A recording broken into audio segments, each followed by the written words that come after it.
마태복음 20장 1절에서 16절 말씀 좀 찾으셔서 같이 공독하겠습니다. 마태복음 20장 1절에서부터 16절 말씀까지 같이 공독하겠습니다. 시작. 천국은 마치 품꾼을 얻어 포도원에 들여보내려고 이른 아침에 나간 집주인과 같으니 그가 하루 한 데나리온씩 품꾼들과 약속하여 포도원에 들여보내고 또 제3시에 나가보니 장터에 놀고 서 있는 사람들이 또 있는지라. 그들에게 이르되 너희도 포도원에 들어가라. 내가 너희에게 상당하게 주리라 하니 그들이 가고 제6시와 제9시에 또 나가 그와 같이 하고 제11시에도 나가보니 서 있는 사람들이 또 있는지라. 이르되 너희는 어찌하여 종일토록 놀고 여기 서 있느냐. 이르되 우리를 품꾼으로 쓰는 이가 없음이니이다. 이르되 너희도 포도원에 들어가라 하니라. 저물매 포도원 주인이 청지기에게 이르시되 품꾼들을 불러 나중 온 자로부터 시작하여 먼저 온 자까지 삭슬 주라 하니 제11시에 온 자들이 와서 한 데나리온씩을 받거늘 먼저 온 자들이 와서 더 받을 줄 알았더니 그들도 한 데나리온씩 받은지라. 받은 후 집주인을 원망하여 이르되 나중 온 이 사람들은 1시간밖에 일하지 아니하였거늘 그들을 종일 수고하여 더위를 견딘 우리와 같게 하였나이다. 주인이 그 중에 한 사람에게 대답하여 이르되 친구여 내가 내게 잘못한 것이 없노라. 네가 나와 한 데나리온의 약속을 하지 아니하였느냐. 네 것이나 가지고 가라. 나중 온 이 사람에게 너와 같이 주는 것이 내 뜻이니라. 내 것을 가지고 내 뜻대로 할 것이 아니냐. 내가 선함으로 네가 악하게 보느냐. 이와 같이 나중된 자로서 먼저 되고 먼저 된 자로서 나중되리라. 아멘. 네, 스크린에 있는 그 본문 말씀 좀 잘못됐어요. 누가복음 아니고 마태복음입니다. 주보에 있는 것이 맞습니다. 복음서에 기록된 그 비유들 가운데 가장 많은 비유가 바로 천국에 관한 비유라는 것을 아십니까? 네, 의미가 다 천국에 관한 그런 여러 가지 크고 작은 이런 비유들이 많은데요. 예를 들자면 보화 비유, 진주 비유 이런 것들은 다 천국은 정말 이 세상의 그 무엇과도 절대로 바꿔서는 안 되는 가장 이런 가치 있는 것으로 여겨야 된다는 말씀을 주시고 또 다른 천국에 대한 비유를 보면 좁은 길, 넓은 길, 또 양과 염소 비유, 또 알곡과 가라지, 알곡과 죽정이 이런 예를 들어서 예수님은 정말 완전히 상반된 이 장소에 대한 개념으로 천국과 이 지옥에 대해서 말씀을 해주셨습니다.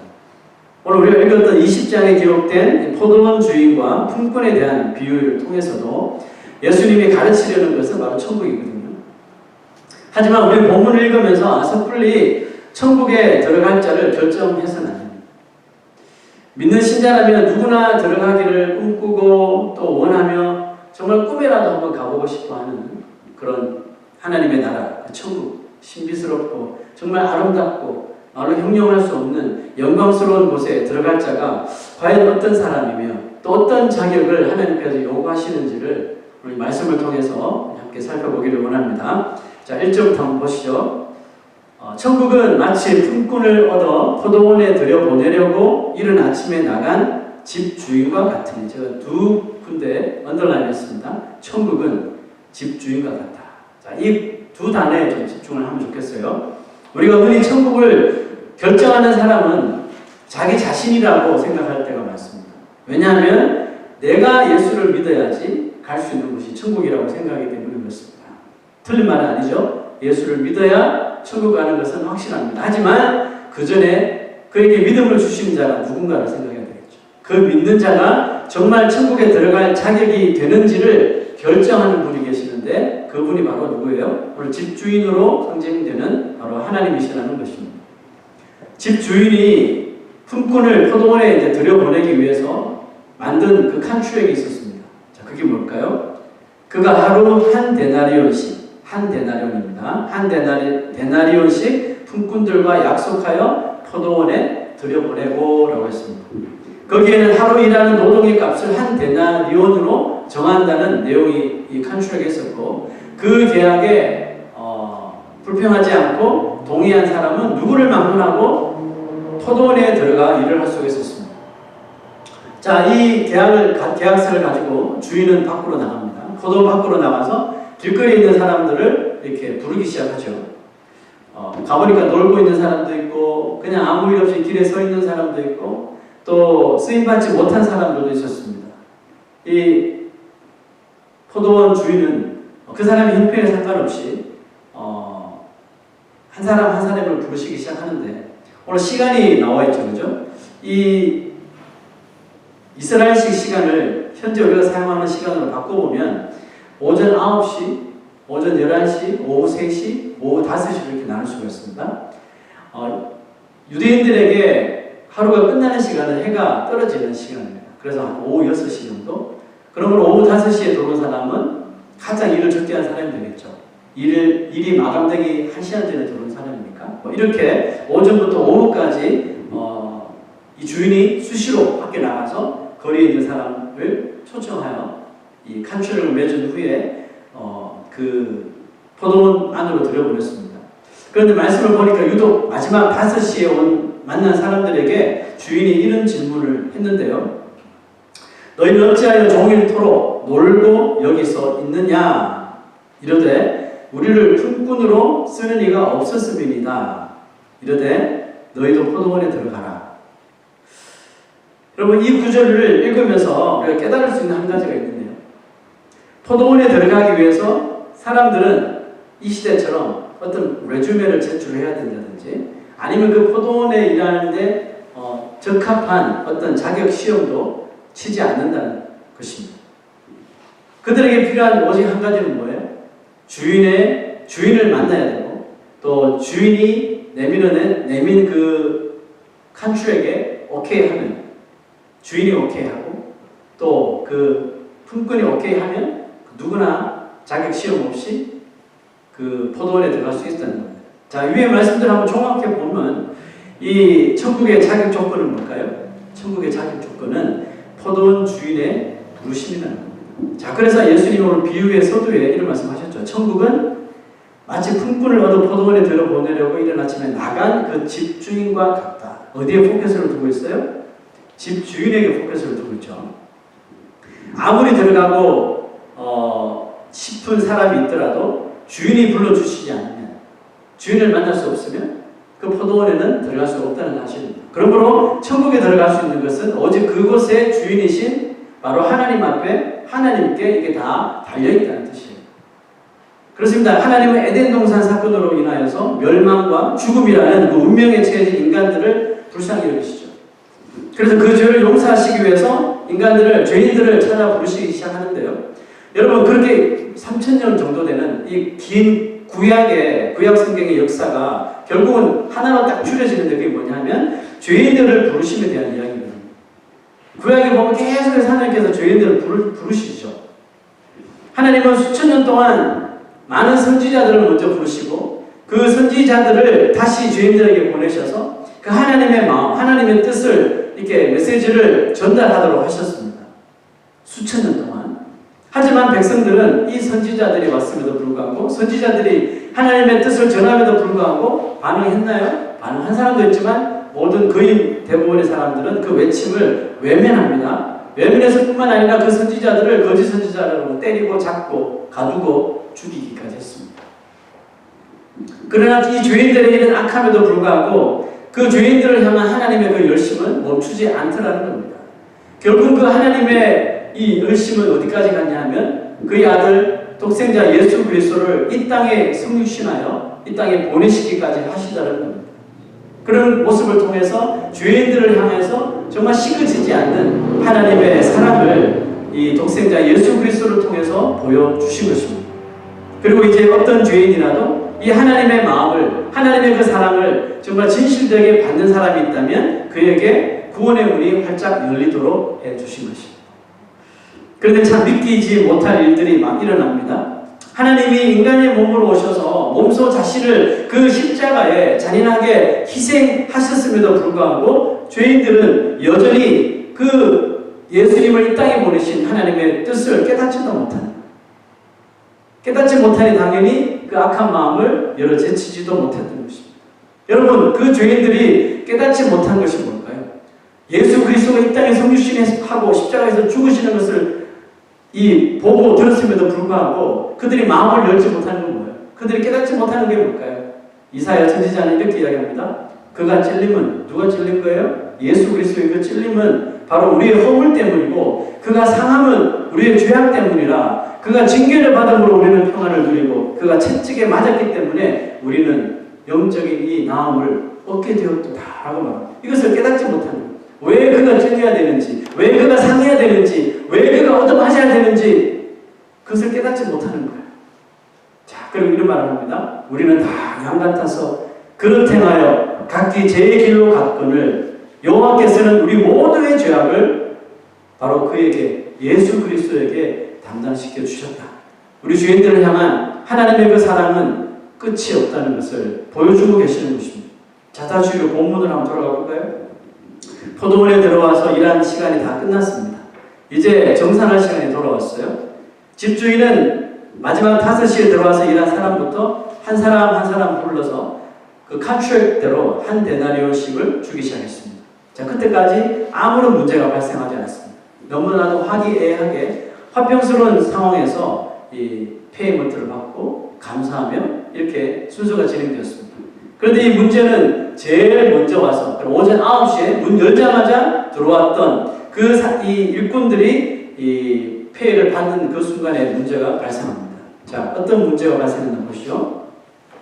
먼저 온 자들이 와서 더 받을 줄을 알았더니 그들도 한 데나리온씩 받은지라.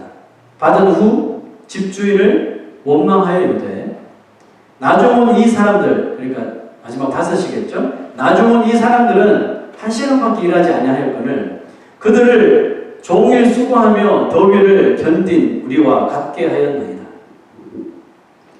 지금 이들이 주인을 불평하고 원망하는 이유가 뭐예요? 왜 자기들도 5시에 들어와서 1시간 일하고 한 데나리온을 받았던 사람과 똑같이 취급하느냐. 왜 자신들에게는 한 데나리온밖에 주지 않느냐. 이것이 그들의 원망의 원은, 불평의 원인입니다. 당연히 자신들이 5시에 온 사람들보다 훨씬 일을 많이 했으므로 적어도 그들보다는 더 받아야지. 한 데나리온이라도 더 받아야지. 이것이 이치에 맞는 것이고 또 합리적이라는 주장이죠. 여러분, 과연 이 사람들의 주장이 진짜 합리적인가요? 봅시다. 왠지 이 사람들의 원망에서 우리가 잠시 전에 그 이사야 선지자의 그 말씀에서 본 것처럼 우리는 다 양 같아서 각기 그릇 행하여 각기 제 길로 가버린 그 죄인들의 모습이 드러나지 않습니까? 주인의 뜻을 전혀 깨닫지 못하고, 아니 깨달으려고 하지 않는 자신의 유익만을 보려고 하는 그 죄인의 모습이 여러분 보이지 않습니까? 자, 이런 원망을 들었던 주인이 흥분하지 않고 이런 말을 합니다. 주인이 그 중에 한 사람에게 대답하여 이르되 친구여, 내가 내게 잘못한 것이 없노라. 네가 나와 한 데나리온의 약속을 하지 아니하였느냐라는 말했습니다. 주인은 흥분하고 있는 품꾼들과는 달리 아주 차분하게 친구여라고 부르면서 오전에 했던 그 컨트랙, 그죠? 주인과 그 자신들의 사인이 있었던 컨트랙을 이렇게 보이면서 그 내용을 차분하게 읽어주었어요. 자, 여러분, 이 컨트랙에서 지금 주인이 강조하고 있는 부분이 뭐예요? 약속이죠. 주인이 그 품꾼들과 했던 그 약속. 그때는 아무 문제 없었어요. 그죠? 오케이! 해서 그냥 기분 좋게 시작한 거거든요. 그 컨트롤 딱 보여준 거예요. 그 약속을 잊었느냐. 한 데나리온을 받기로 했던 약속을 왜 기억하지 못하고 그 약속대로 시행한 주인을 오히려 원망하고 이 주인을 왜 더 악독한 사람으로 이렇게 간주하느냐라고 말했습니다. 자, 여러분, 이 비유의 이야기가 이제 클라이맥스로 치달으면서 이 한 데나리온에 대하여서 이 두 그룹의 다른 생각을 보여주고 있는 사람들이 보입니다. 자, 한쪽은 처음 들어온 그룹이겠죠. 즉 불평하고 원망하는 그룹, 또 한쪽은 마지막 5시에 들어온 그룹입니다. 처음 들어온 사람들이 이렇게 난리를 치고 불평과 원망을 쏟아낸 것과 달리 5시 마지막에 들어온 사람들은 어땠을까요? 여러분들이 만약에 마지막 문 닫기 바로 직전에 들어와서 잠깐 땀도 흘리지 않을 만큼 일하고 그 컨트랙대로 인컴을 받았다면 여러분들은 어떻게 주인에게 말할 것 같습니까? 적어도 불평하고 원망했던 사람들과는 사뭇 분위기가 다르겠죠. 네, 이 마지막에 들어온 사람들은 오히려 자신 같은 사람들을 배려해주고 또 비록 컨트랙이지만 미안할 정도로 일을 조금밖에 안 했는데 컨트랙 그대로 다 페이를 하는 주인에 대해서 너무너무 고마운 마음을 가졌을 것입니다. 포도원에서 일한 사람이라면 그 일의 양과 구별 없이 한 데나리온만 지급하는 것이 주인의 애시당초 계약 조건이었거든요. 그것은 주인이 가진 고유한 권한이에요. 왜냐하면 애시당초 주인이 길에 나가서 그 사람들을 불러주지 않았다면 그 사람들은 페이를 떠나서 한 데나리온을 떠나서 포도원에 가서 일도 못하는 존재 아니었습니까? 주인이 나가서 그 사람을 만나주지 않았다면 그 사람을 불러주지 않았다면 그 사람들은 일할 기회조차 얻을 수 없었던 사람이에요. 그 주인의 그 계약했던 약속을 정말 홀라당 잊어버리고 지금 자기 눈에 보이는 인간적인 모습에 격분하고 흥분했습니다.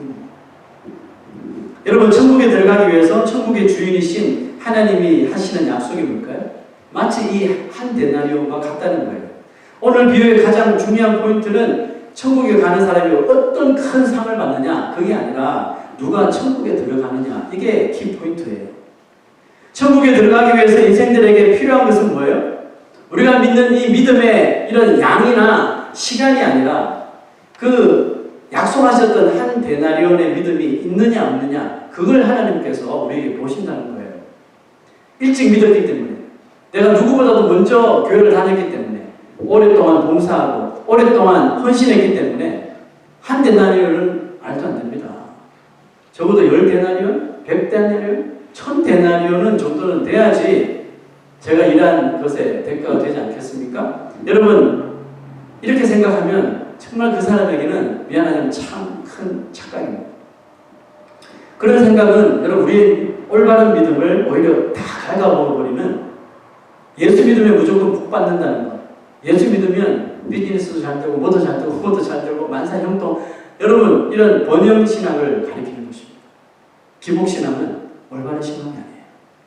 번영신앙은 더더욱 올바른 신앙이 아닙니다. 이런 생각을 가진 사람은 우리 인생에 있어서 가장 큰 복이 무엇인지를 아직도 깨닫지 못하는 사람입니다. 예수 믿는 사람이 받는 복이라는 것이 고작 세상에서 물질 조금 더 받고 그죠? 좋은 직장 다니고 좋은 환경 얻고 이런 것을 그냥 예수 믿는 사람이 믿지 않는 사람들보다 더 많은 복이라고 생각하는 그런 참 큰 오산입니다. 하나님이 그런 복 주시려고 우리를 예수 믿게 하신 것이 아니랍니다. 잘 들어보십시오. 먼저 믿는 자나 후에 믿는 자나 그들에게 믿는 자들에게 천국을 위해서 필요한 것은 이 땅에서 눈으로 보고 손으로 가질 수 있는 복과 번영이 아닙니다.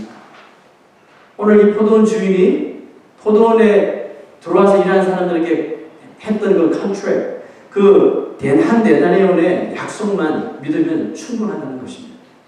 여러분 이제 이 한 데나리온이 무엇을 상징하고 있는지 여러분 좀 아시겠어요? 예, 바로 예수 그리스도를 상징하고 있어요. 우리 인생의 가장 큰 복은 물질도 아니에요. 건강도 아니에요. 여러분 사업의 번창도 아니에요. 뭐 그렇게 잘 되면 좋겠죠. 그러나 이런 것들은 결국 바람 불면 다 날아가는 거 아니에요? 시간 되면 다 없어지는 거 아니에요? 고작 이런 거 주려고 예수님께서 십자가에서 돌아가신 게 아니라는 거죠.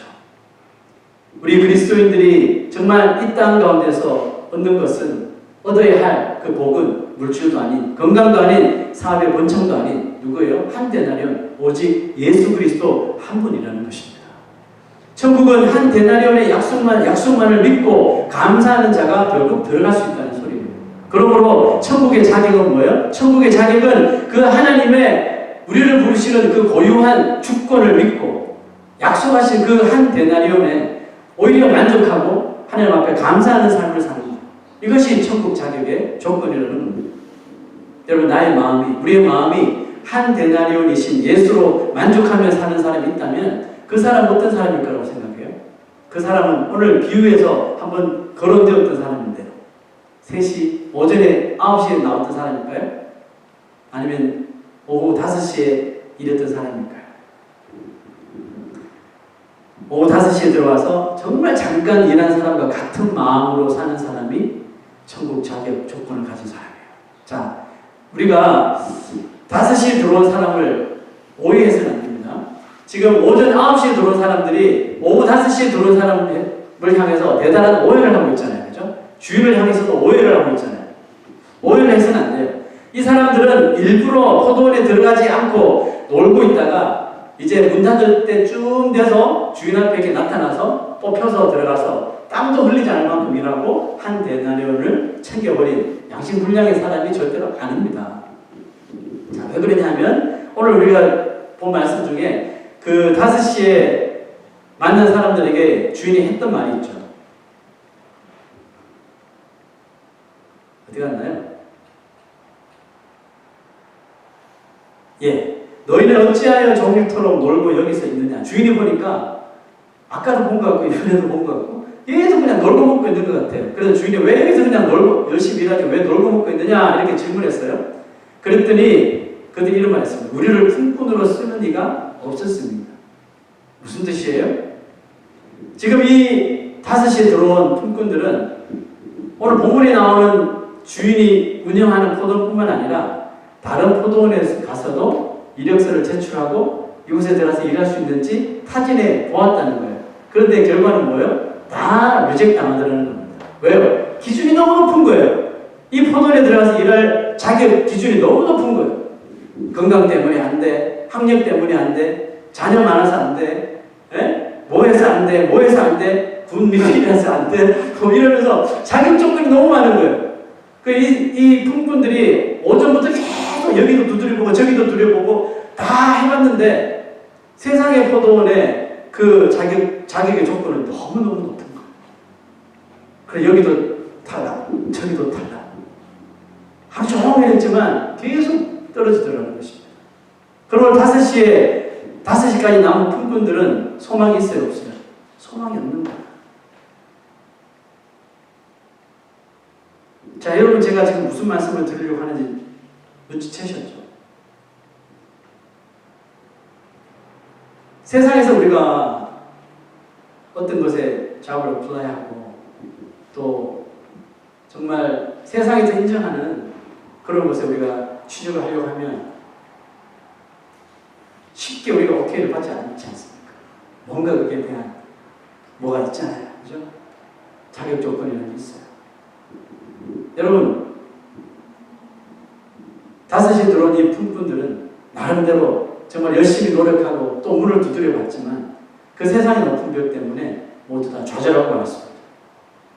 아무도 자신들을 일꾼으로 쓰는 사람이 없었는데 이제 포도원에 일하는 시간이 다 끝나가고 정말 인생에 다 희망이 사라져 가고는 그때에 자신들에게 찾아온 주인이 있었어요. 그리고 자초지종을 좀 물어보고 우리를 쓰는 사람이 없었어요. 솔직하게 고백했더니 포도원에 들어가는 거죠. 너희도 포도원에 들어가라. 세상에 이런 주인이 어디 있습니까?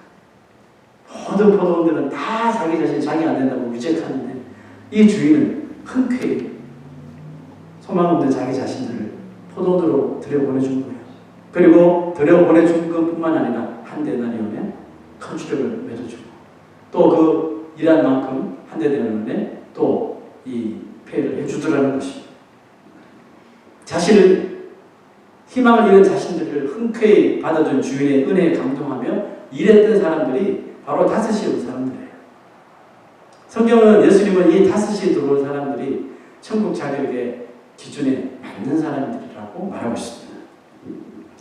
여러분 포도원 품꾼 가운데 9시에 들어온 사람이든지 11시든지 3시든지 5시든지 포도원에 들어갈 수 있는 자격이 된 사람은 솔직히 아무도 없었어요. 만약 포도원 주인이 다른 포도원처럼 그런 높은 자격 조건을 내걸었다면 그 포도원에 들어올 사람은 아무도 없었어요. 다시 바꿔서 말하면 영적으로 보면 하나님께서 천국에 들릴 사람들을 위하여서 자격 조건을 딱 내세웠습니다. 죄를 하나라도 짓고 있는 사람은 절대로 천국에 들어갈 수 없다. 이런 자격을 딱 내걸었습니다. 과연 이 세상에 그 천국에 들어갈 수 있는 사람이 있을까요? 그 자격 시험에 패스할 수 있는 사람이 있을까요? 이 세상에 높은 정말 수준 높은 잡들은 우리가 정말 하나하나 다 어플라이해서 얻을 수는 있으나 과연 하나님께서 말씀하시는 천국의 자격 조건에 들어갈 수 있는 패스할 수 있는 사람이 과연 몇 명이나 있겠습니까? 아무도 없는 것이에요. 여러분, 우리 가운데 천국에 들어갈 수 있는 자격이 있어서 천국 사람이 된 사람이 여기 있습니까? 천국에 들어갈 자격이 있는 사람은 죄가 없는 사람이어야 되는데, 여러분, 우리뿐만 아니라 이 세상에 존재하는 모든 인생 가운데는 이 하나님의 자격 조건을 채울 수 있는 사람은 아무도 없는 거예요. 우리 가운데 그런 자격을 가진 사람은 아무도 없기 때문에 우리에게 예수 그리스도가 필요한 것입니다. 그분의 십자가에서 흘린 보혈의 피와 자신의 몸을 희생제물로 주신 그 사람으로 그 예수 그리스도는 바로 우리가 할 수 없는 우리의 천국 자격이 예수님이 되어주신 것입니다. 오늘 드디어 1년 반 만에 우리가 성찬식을 거행하려고 하는데요. 성찬은 예수 그리스도께서 직접 세우신 거룩한 성례입니다. 예수님은 이 성찬을 통하여 우리와 함께 하심을 약속하셨습니다. 그렇죠? 우리는 이 예수님의 약속의 말씀을 생각하며 우리의 자격 조건을 생각해 봐야 됩니다. 나는 정말 이 성찬을 같이 할 자격이 있는가? 나는 정말 천국에 들어갈 자격이 있었던 사람인가? 그 자격 조건이 정말 우리가 갖춘 사람인지를 다시 한번 더 생각해 볼 필요가 있는 것입니다. 여러분, 오늘 우리는 예수님의 그 약속의 말씀을 생각하며 우리의 자격 조건을 갖추도록 하신 것, 곧 그리스도의 대속의 죽으심을 오늘 이 성찬을 통해서 다시 한번 더 생각하고 기념하는 것입니다. 이 성찬을 통하여 주님은 그리스도 외에 우리에게 필요한 것은 절대로 없다는 우리의 믿음을 다시 한번 더 강화하실 뿐만 아니라 그 믿음이 흔들리지 않도록 오늘 성찬 예식을 통해서 우리에게 확신을 주실 줄로 믿습니다. 기도하겠습니다.